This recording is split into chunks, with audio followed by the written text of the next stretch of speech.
রাজধানীর north south ইউনিভার্সিটির সামনে বাকবিতণ্ডা, চিৎকার চেঁচামেচি এবং সংঘর্ষের ঘটনায় সামাজিক যোগাযোগ মাধ্যমে তোলপাড় শুরু হয়েছে। বুধবার রাতে এই ঘটনাটি ঘটে জাতীয় নাগরিক পার্টির এক শীর্ষ নেতার উপস্থিতির পর।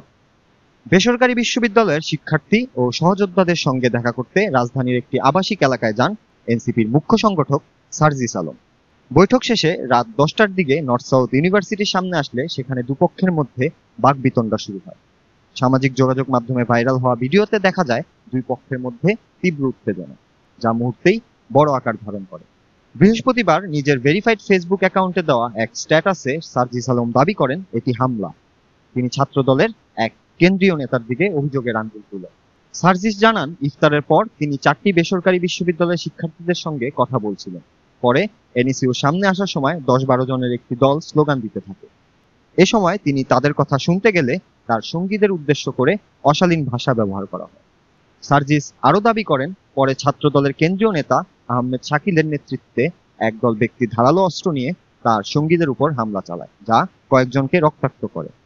তিনি হামলাকারীদের দ্রুত বিচারের আওতায় আনার দাবি জানান এবং সতর্ক করে বলেন, সময় থাকতে শিক্ষা দিন।